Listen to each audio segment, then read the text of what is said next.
Hola, buenos días a todos. Antes de nada, gracias por invitarme y ahora os presentaré un poco tanto la especialidad como el hospital. Bueno, ¿qué es la cirugía cardíaca? ¿Qué os imagináis que es? ¿Tenéis alguna idea? ¿Habéis pasado por los distintos servicios en vuestros hospitales? Vale. En principio cubrimos todo el espectro de lo que es la patología cardiovascular, es decir, cirugía de revascularización coronaria, es decir, pacientes que tienen problemas que no les llega bien la sangre al corazón, facilitamos que les lleguen, injertos arteriales, injertos venosos, conseguimos que llegue la sangre desde antes hasta después de las lesiones. Cubrimos también todo el espectro de la patología valvular, cirugía de las cardiopatías congénitas, cirugía de la insuficiencia cardíaca, es decir, todo el espectro cardiovascular y en toda su extensión de invasividad, desde cirugía robótica, es decir, cambiar válvulas o hacer cirugía coronaria a través de 4 incisiones asistidos con un robot, hasta la gran cirugía de la aorta tóraco-abdominal, que son esos vídeos espectaculares donde veis al paciente abierto de arriba abajo. Pues todo ese espectro es el que cubre la cirugía cardiovascular. ¿Vale? Entonces, ¿cómo está organizada la residencia de cirugía en el servicio? Sabéis que es una residencia de 5 años. Entonces, nosotros la tenemos estructurada en que de R1, los 3 primeros meses, es una inmersión en el servicio, es decir, estás en el servicio, eres un miembro más y estás con nosotros mañana y tarde. A partir de los 3 primeros meses, luego pasas a hacer todas las rotaciones en los otros servicios. Nosotros empezamos por cirugía torácica, luego cirugía general y en cardiología. Dentro de cardiología se pasa por ecocardiografía, hemodinámica y 2 meses de unidad coronaria. A partir de R2 acabas tus 2 meses en cardiología, luego haces 6 meses de cirugía vascular, que ahora sí que estamos separados, y luego a partir de la mitad de R2 ya vuelves al servicio donde estás hasta que eres R5. Dentro del servicio, ¿cómo funcionamos? Cada residente y o fellow tiene un adjunto asignado y cambiamos o rotamos en grupos de 2 meses, o sea, en periodos de 2 meses, o sea, durante 2 meses tú interaccionas sobre todo con ese adjunto de manera que eres el responsable de sus pacientes, pero también tienes las ventajas de que tienes protegidos sus quirófanos y luego toda la actividad extra que ese adjunto realice. Durante los años de R3 a R5, evidentemente, hay la opción de hacer una rotación externa, ya sea nacional o internacional, sobre todo para preparar las salidas posteriores, y una rotación en el Hospital de San Juan de Dios en caso de que haya un gran interés en hacer cardiopatías congénitas en los niños. Respecto a las guardias, que es una de las principales preguntas que siempre tenéis, de R1 se hacen guardias en puertas, en urgencias de cirugía general, y suelen hacer entre 2 y 4 guardias al mes, y luego son las guardias de refuerzo en el servicio. Estas guardias de refuerzo suelen ser de 4 a 9 de la noche y dan soporte a la persona que está de guardia 24 horas. Los fines de semana son de 9 a 1. ¿Vale? Y durante la semana consiste básicamente en hacer los ingresos y facilitar las altas del día siguiente, pero también sirven, sobre todo en el primer año, para empezar a coger la dinámica del trabajo en la UCI, que es donde se hacen las guardias a partir de R2. Es decir, de R2 a R5 son 4 guardias de presencia al mes que se libran y son guardias de UCI, es decir, en la UCI de cirugía cardiovascular, que la llevamos en mi servicio los cirujanos cardíacos. Es esporádico, pero a veces se pueden hacer guardias de refuerzo, pero en general, yo os digo, 4 o 5 guardias en la UCI de cirugía cardíaca, con lo que el primer año las guardias de refuerzo sirven para coger un poco la dinámica. Evidentemente, siempre hay adjuntos localizados y además vivimos cerca, que estamos para atender cualquier tipo de duda. ¿Cómo nos organizamos? Como os he dicho, el primer de R1 no, pero a partir de que vuelves al servicio de mediados de R2 tienes un adjunto asignado que cambia cada 2 meses y se participa activamente tanto en la consulta externa como en los quirófanos, sobre todo con lo que no se compite entre residentes, es decir, tú tienes 2 meses de un adjunto y lo vas a seguir. Y entonces va a depender mucho de ese adjunto, de tu capacidad, lo que puedas hacer. Y luego allí donde las sesiones del adjunto vaya. Yo, por ejemplo, voy a las sesiones de trasplante, pues el que está conmigo tendría que venir conmigo a las sesiones de trasplante, pero ahí ya depende un poco de la logística y de la gestión del día a día. Si los compañeros salen de guardia y hay quirófanos por cubrir, y yo no estoy haciendo nada, mi residente se puede ir sin problemas a cubrir esos quirófanos adicionales, o sea, exposición quirúrgica hay de sobra, y sí que tiene preferencia en las urgencias que haga ese adjunto. La actividad quirúrgica, es decir, operamos mucho, operamos poco, bueno, operamos casi 1000 casos al año, hay 19 casos electivos por semana. Eso quiere decir que es esto más todas las urgencias que vengan después, y solemos operar un mínimo de 2 días por semana los adjuntos. Eso quiere decir que los residentes entran un mínimo de 2 días por semana, con lo que hay una amplia exposición, porque los casos son mañana y tarde. Hay 2 quirófanos de mañana y 2 quirófanos de tarde, con lo que la exposición yo creo que es casi sin parar. Aspectos fuertes del hospital. Como os digo, hay una exposición a un alto volumen de cirugía y a una alta gama de la cirugía, como os he dicho, desde la cirugía robótica, cirugía de las cardiopatías congénitas, hasta la cirugía de la aorta en toda su extensión, pasando por la tromboendarterectomía pulmonar. O sea, cubrimos todo el abanico de la cirugía cardíaca. Se participa en el manejo completo del paciente, se va a la consulta externa antes de la cirugía, intraquirófano, y sobre todo manejamos el postoperatorio. Como os he dicho, cubrimos todo el espectro y se puede participar en múltiples grupos de trabajo: endocarditis, tromboendarterectomía, o sea, hipertensión pulmonar tromboembólica, valvulares, coronarios, insuficiencia cardíaca, y eso te permite la interacción con múltiples profesionales, y aprendes también a trabajar en ese hard team que se llaman ahora. Y tenemos la oportunidad de realizar estancias formativas en centros extranjeros, en función del interés específico del residente. Por ejemplo, nuestro R5 ahora se va a Inglaterra a hacer una estancia específica en mini-invasiva, preparándose ya para irse de fellow cuando acabe. Aspectos formativos adicionales. Hay la posibilidad, no es obligatorio, es una posibilidad de participar en múltiples proyectos de investigación en las diferentes líneas del servicio, que son varias. Somos miembros activos en múltiples sociedades científicas, con lo que se promueve el envío de comunicaciones a congresos nacionales e internacionales.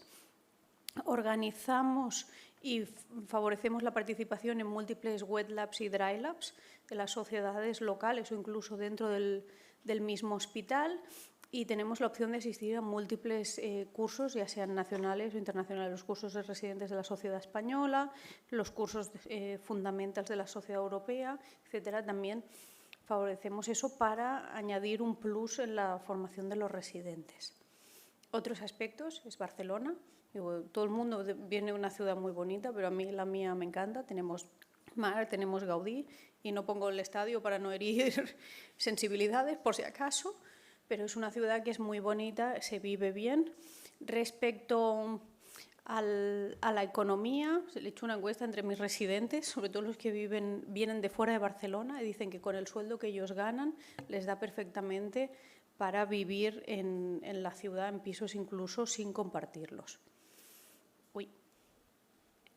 Entonces, como conclusión, es una especialidad demandante y precisa una formación continua. No es entro y ya me caerá solo todo el conocimiento. No, hay que trabajar, y hay que trabajar continuamente durante 5 años y más allá. Son 5 años de un trabajo intenso, sobre todo en el hospital, y aprender a operar necesita exponerse a los casos. O sea, si no estás en los casos no vas a aprender. Eso es un hecho. O sea, por ósmosis la cirugía no entra.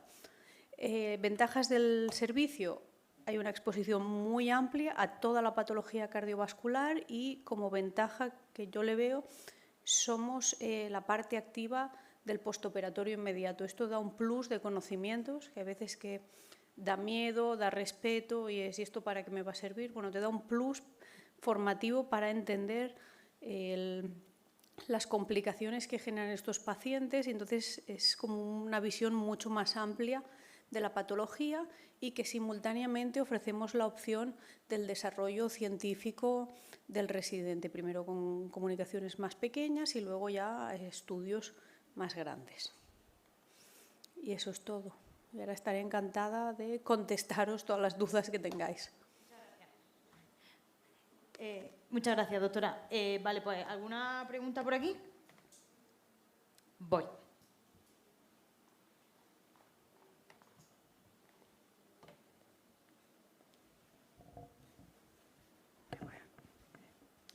Hola, buenos días. Tengo dos preguntas. La primera, un poco preguntarte sobre la complejidad técnica de la especialidad, puesto que siempre, tanto trasplante cardíaco como cirugía cardíaca, siempre ha sido pues, como de las cirugías más complicadas y difíciles, y realmente a la hora de cuánto de difícil es operar este tipo de cosas. A ver, cuánto de difícil. Es un espectro, ¿no? Hay casos que son relativamente sencillos y hay casos que son complejos. Eso, si eliges la especialidad lo verás. Hay casos donde solo nos lavamos un adjunto, hay casos que son muy complejos donde nos podemos lavar 2 y 3 adjuntos. Todo depende del espectro. La respuesta es cuando acabe. La pregunta es cuando acabe, ¿sabré operar? Y la respuesta es que sí. O sea, el principal interés que tenemos al principio es todo progresivo. Al principio de R1 lo que nos interesa es que sepa sacar vena, que es obtener el injerto más básico. Entonces tú tienes que saber sacar vena y con mucho cerrar el esternón. Siguiente paso es abrir el esternón. Entonces no te pondremos el primer día allí a hacer el aneurisma toracoabdominal. No, es una formación que es progresiva, que es más o menos rápida en función también de las habilidades de uno, y eso se desarrolla, pero evidentemente cuanto más se trabajan, más mejoran. Pero es un aprendizaje, yo creo que es gradual y cada vez vas mejorando. O sea, llega un punto en la residencia, por ejemplo, de R3, que lo que nos interesa es que sepas dar los puntos. Entonces, dar los puntos así. Cuando eres R4, R5, lo que nos interesa es que sepas dar los puntos y pensar. Es decir, tienes que ser capaz de entrar y salir de bomba tú solo. Y eso es progresivo. Piensa que, al menos en mi centro, la exposición es que es continuo. Entonces, cuando estás haciendo como de segundo ayudante, hay un periodo en que ya te aburres, es como, bueno, usa este tiempo para pensar, ¿y ahora qué haría? ¿Y ahora cuál es el siguiente paso? O sea, pero eso lo favorecemos mucho. Yo creo que en mi centro los residentes salen bien formados, saben operar y saben pensar, que es casi más importante que saber dar los puntos. Y te quería también preguntar por el futuro de la especialidad, porque cada vez se tiende más a ser menos invasivo, cardiología cada vez tiene muchos más avances, también radiología intervencionista, también un campo similar con cirugía vascular. Preguntarte un poco cómo crees que va a evolucionar la especialidad y si cuando salgamos al mundo laboral va a haber un amplio campo de trabajo en la especialidad. El futuro de la especialidad hace años, de hecho en mi época ya tenía mala fama. Yo creo que el futuro hay que trabajárselo. Es decir, hay cirugías que yo creo que nunca van a desaparecer. De hecho, hace unos años era guay, es que con las TAVIs no operaremos ningún aórtico más. Y ahora lo que nos dedicamos es a sacar TAVIs. Bueno, que es otro skill superior que tienes que desarrollar. Yo creo, es una especialidad que es apasionante. O sea, tú me preguntas, ¿yo la volverías a hacer en tu hospital? Y mi respuesta es sí, sin pensarlo. ¿Vale? Hay que trabajárselo. O sea, aquello de pasar 5 años y esperar una plaza, no. O sea, hay que trabajárselo y hay que estar formándose continuamente. Y me dices, yo creo que es importante formarme en lo del percutáneo. Sí, y ya hay fellows específicos. De hecho, el R4 tiene un interés especial en esto, entonces ya estamos intentando también derivarlo. Yo creo que es... no creo que vaya a faltar trabajo. Sí que es verdad que hay que tener una formación muy amplia, muy extensa, para encontrar el sitio. O sea, no es como hace años que salías y tenías 5 ofertas, no. Pero si te formas en un centro bueno y trabajas esos 5 años, encontrarás algo. De los nuestros, tanto residentes como fellows, todos tienen trabajo. O sea que sí que es verdad que la mala fama la tenemos, la especialidad la tiene, pero no lo veo como vamos a desaparecer porque te adaptas. O sea, te adaptas un poco a las nuevas tecnologías, las complicaciones de las nuevas tecnologías. No creo que desaparezcamos, vamos. Tú, Tania. Hola, por lo que he entendido, vosotros sí que tenéis trasplantes en el hospital, pero trasplante infantil lo tenéis también o ese es en el Sant Joan de Déu. No, en trasplante cardíaco infantil en Barcelona solo lo hacen en Vall d'Hebron. Que allí van, es una rotación aparte, dentro de la rotación ya sea en Vall d'Hebron o creo que Sant Pau y Bellvitge también pasan por allí. O sea, la parte de cardiopatías congénitas, con o sin trasplante, es una rotación dentro de la residencia. Luego, si tú te quieres dedicar a eso, es como no es una segunda residencia, pero casi. Gracias. ¿Alguien más? ¿Alguna duda? ¿Pregunta más? ¿No? ¿En YouTube hay alguna? ¿En el chat, Cristian? ¿No? ¿Nada? ¿Aquí nada más? Pues nada, muchísimas gracias, doctora Elena, y si queréis seguir hablando con ella, podéis hacerlo a continuación. Muchas gracias. Gracias.